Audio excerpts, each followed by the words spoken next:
It all started with coffee and plans.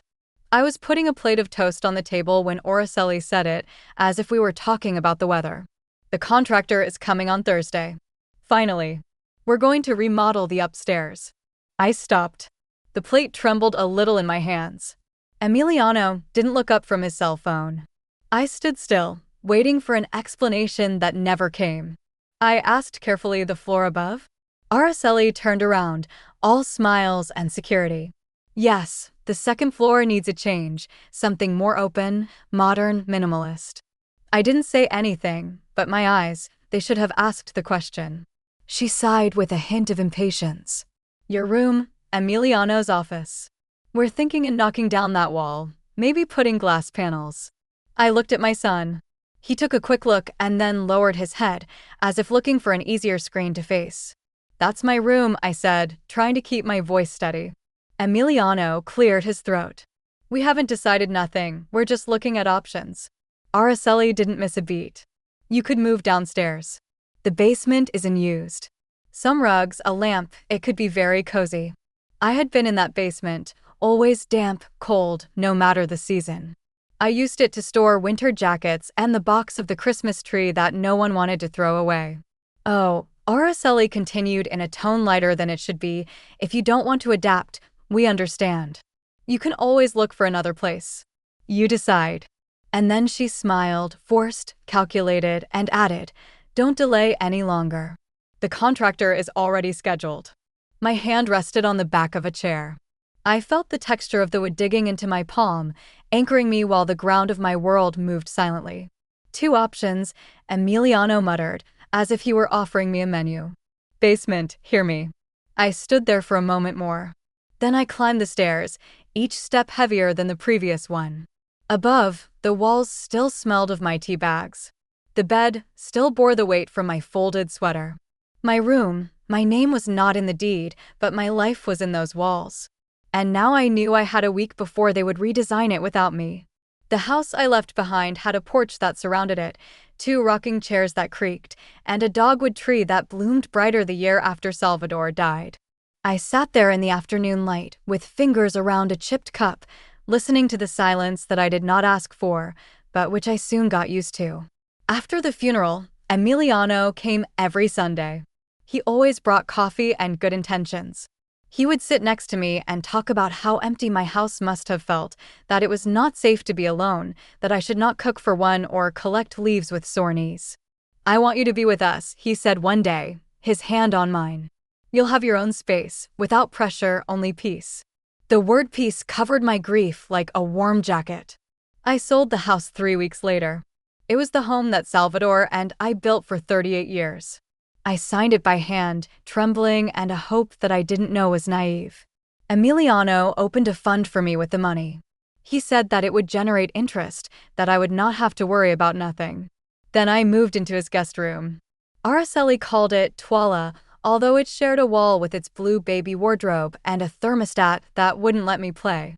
The first few weeks were soft, sopa de pollo, little notes of welcome, shared movies. Then the softness faded. I woke up early again, as usual, and I started preparing breakfast for them. They didn't ask me, but it became expected. I ran errands, folded clothes, took care of their dog while they traveled for work.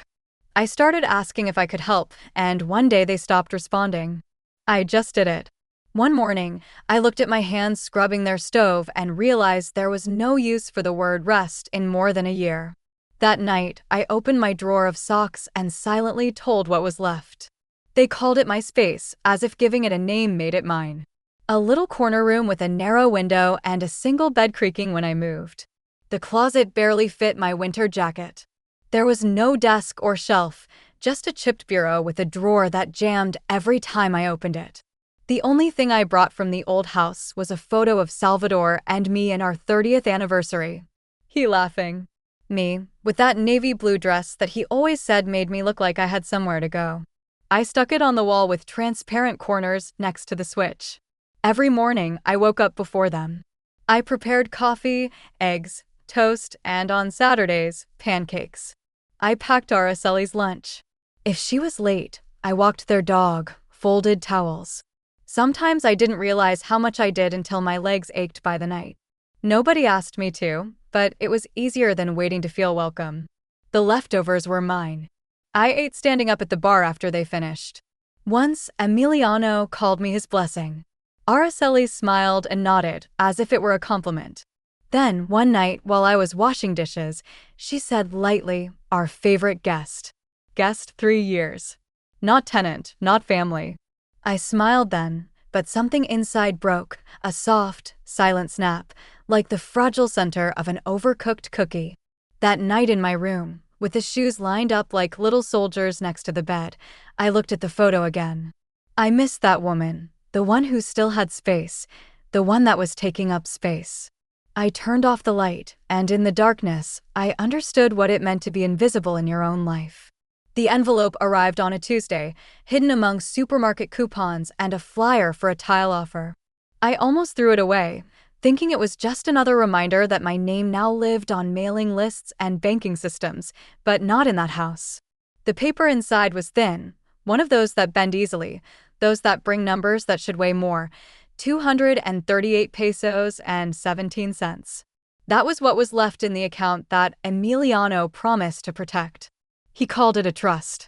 He said it would generate monthly interest, that it was safer for me to handle it alone. I sat at the kitchen table and read the balance again. It didn't change. That account had more than 80,000 pesos when I sold the house, enough for emergencies, for years of security, for small pleasures like birthday gifts or some good shoes. Now I had enough for the errand if I stretched it. When Emiliano arrived home, I waited for Araceli to leave the room. I didn't raise my voice, I just asked, "Did you see the bank notice?" He looked tired, like the day had taken everything from him. "Yes, about that. We had to take a little from the account for a while." Why did he hesitate? The car, Araceli's journey was heavy, and then the plumbing. The contractor went over budget. We were thinking of replacing it. They were thinking. "I thought that the market would recover faster," he said. "You said you trusted me." I did. I still wanted to, but my body felt empty. My heart, like a drawer opened too many times, touched my arm. "Here you are safe. That's what matters." But it wasn't security, it was possession. They had taken away my house, my room, and now my savings. And they wrapped it all up in words so soft they seemed like love. That night, I sat by the window in the darkness, and I tried to remember when I stopped being someone who was protected and became someone who was used. The next morning, I folded my shawl with care and reached for the notebook in the bottom drawer. I started making a list of what I had left. Paloma arrived without warning, with the boots still dusty from the community garden, a backpack hanging from one shoulder as if she came from school, although it had been years since she didn't live here. She hugged me tight. "I just needed to see you, Ub." She always called me that, Ub, not grandmother, not nanny, Ub, like something firm and with roots. "Get ready."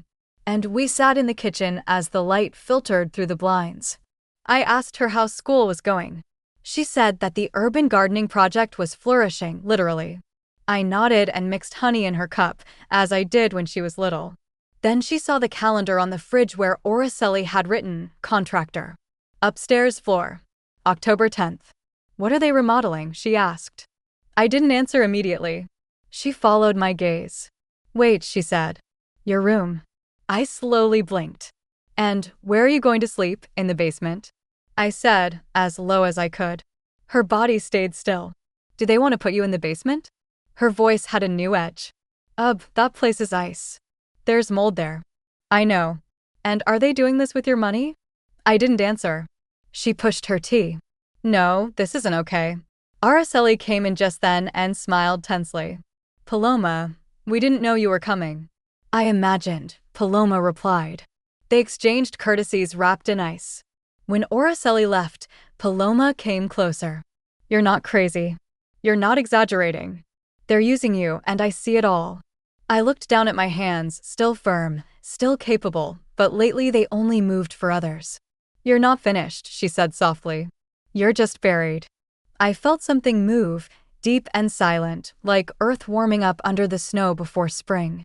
She kissed my cheek and whispered, "You still matter. Don't forget it." When she left, I was left alone with my tea, already cold. I looked at the calendar again, and for the first time in months, I didn't feel small. I felt seen. Araceli tapped softly at my door that morning, her voice sweetened with false enthusiasm. "We're going to have a family dinner on Friday, just the three of us, something special. Could you prepare that roast Emiliano likes?" I smiled, because it was easier than questioning the tone. "Of course." I spent all day preparing it. I slowly defrosted the meat, seasoned it just the way Emiliano liked it, peeled and made root vegetables, made a gravy with fresh broth. I even baked apple cakes, Araceli's favorites, although she never thanked me the last time I made them. I bought fresh flowers with the last 20 pesos in my wallet and put them in the center of the table between the white plates and linen napkins. They arrived late. Emiliano looked tired but smiled when he saw the table. "It smells like my childhood here," he said, pulling his chair. Araceli sat down slowly, scanning everything with her eyes as if judging a showcase. While they ate, the conversation was short. Emiliano asked about the weather. Araceli commented on a podcast. Nobody asked me anything. Then the criticism began. "The meat is a little dry," said Araceli, chewing carefully. "Okay, but Emiliano likes it juicier." "The vegetables are a bit soft," Emiliano added. "Now people make them al dente." I nodded and continued eating, although my mouth was dry. After dessert, barely touched, Araceli wiped the corner of her mouth and said, "By the way, the contractor is coming on Monday. We finalized the design this morning." "We looked upstairs," she explained. "We're going to turn your room into Emiliano's office. It's the only option that makes sense." Emiliano avoided my eyes, his fork scraping the empty plate. Araceli continued, as if reciting a shopping list, "We'll help you move your things to the basement on Sunday. There's room there once we clean the storage room." I felt something loosen inside me. Not fear, not anger, just a thread at the end, breaking. I got up and started to collect the dishes in silence. While rinsing them under lukewarm water, the only sound in the room was the soft clink of porcelain against the steel. Emiliano found me in the laundry room the next morning, folding towels still warm from the dryer. He closed the door behind him, as if he didn't want this conversation to resonate. "I wanted to talk," he started, hands in his pockets, voice low. I kept folding. "Mom," he sighed, "this with Paloma, with dinner, Araceli and I, we just need balance, stability." I nodded once, neutral and empty. "You are welcome to stay," he continued, "but there have to be adjustments." I looked at him just enough for him to know I listened. He cleared his throat. "We need less interruptions, no tension, nothing emotional with Paloma, nothing to question decisions about the house. And we would appreciate a little more help with the chores, since we'll be short slowly upstairs." I put the towel on the basket. He continued, "Oh, if that doesn't seem fair to you, we understand. You can always choose to leave. You're free to do so." I waited. He changed his tone, as if thinking I needed comfort. "You gave me the power to handle things." "I didn't steal nothing, Mom. You signed the fund from the house. I thought we were building something together." I looked at his eyes for the first time. "You built something," I said. "I just didn't realize I was the material." He said nothing. I finished folding the last towel, stacked it carefully, and took the basket. "I don't want to hurt you," he added as he opened the door. "I know," I said. "That's why it hurts." I went up, closed the door, and sat on the edge of my bed. The photo of Salvador and me was still hanging crooked on the wall. I straightened it with one finger. Then I opened the bottom drawer and took out the envelope that had been hiding for weeks. I had packed the week before, just in case. Not out of resentment, not even out of certainty, just by instinct, a silent preparation that grew in me like a second heartbeat. The suitcase was behind the nightstand, half full with things that no one noticed. My documents, a small bag with money for emergencies, some folded blouses, the sweater that Paloma gave me last Christmas, wrapped in a kitchen towel. There was Salvador's watch, no longer used, but I liked knowing it still ticked. That afternoon, while the house was still and Emiliano was at work, I closed the suitcase, put it on the bed, and left a note next to it. "Emiliano, Araceli, thanks for the offer. I choose the second option. I'll be in touch through my lawyer." "Mom." I didn't take everything. I left the books that were never touched, the extra cups, the blanket folded at the foot of the bed, things that could stay or be thrown away. I didn't care anymore. When it was time for dinner, I waited until I heard the sound of the cutlery, the usual monologue of Araceli and Miliano's murmured yes. Then I lifted the handle of my suitcase, walked down the hall and down the stairs. The wood creaked under my feet, that same old sound that used to bother me, asking me to walk more softly. Now it sounded as a statement. Passing through the dining room, Araceli looked up first. "Amalia, what are you doing?" I stopped at the door. "Leaving." Emiliano stood up, his chair scraping back. "Are you serious? Is that you?" "You don't have where to go," said Araceli, without emotion. I looked calm and complete. "That's what you think." I opened the front door. The fresh air slipped into the hallway, brushing against my cheeks like a welcome. And then I went out. Nobody followed me, nobody stopped me, just me, my suitcase, and the first silent step of a new life. 5 days passed, 5 days of silence, of waking up to the sound of birds singing instead of steps. 5 days folding my own clothes, watering a borrowed garden, sitting on Rosario's porch without waiting for instructions. I didn't check my phone much, and when I did, I just smiled with Paloma's messages. The morning of the 6th day, the call came. I recognized the number. I almost let it ring, but I answered. "Mom." Emiliano's voice broke, as if the line was fading. "Where are you?" "I'm fine," I said, simple. I paused. "The house is a disaster. Chester hasn't gone out for a walk in 2 days. Araceli doesn't cook, and the clothes, everything is late." I heard the panic beneath his words, not sadness, no regrets, just discomfort. "We didn't expect you to just leave.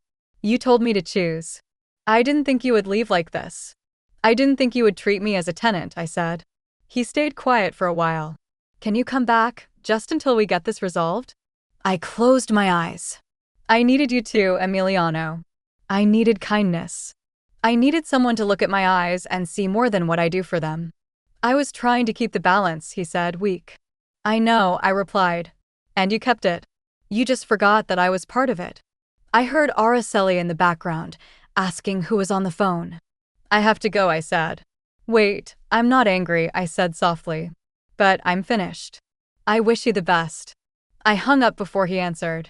Then I put the cell phone in my pocket and returned to the garden where Paloma waited, with gloves on, hands in the earth. The greenhouse smelled of mint and damp earth. Now it was my mornings there, with my hands in the soil, knees padded, sleeves rolled up. Nobody said my name. Nobody corrected how I cut carrots or folded towels. Only plants, sun, and women who smiled with that softness that doesn't ask for nothing in return. Rosario gave me a small piece of land. I planted tomatoes first, then marigolds.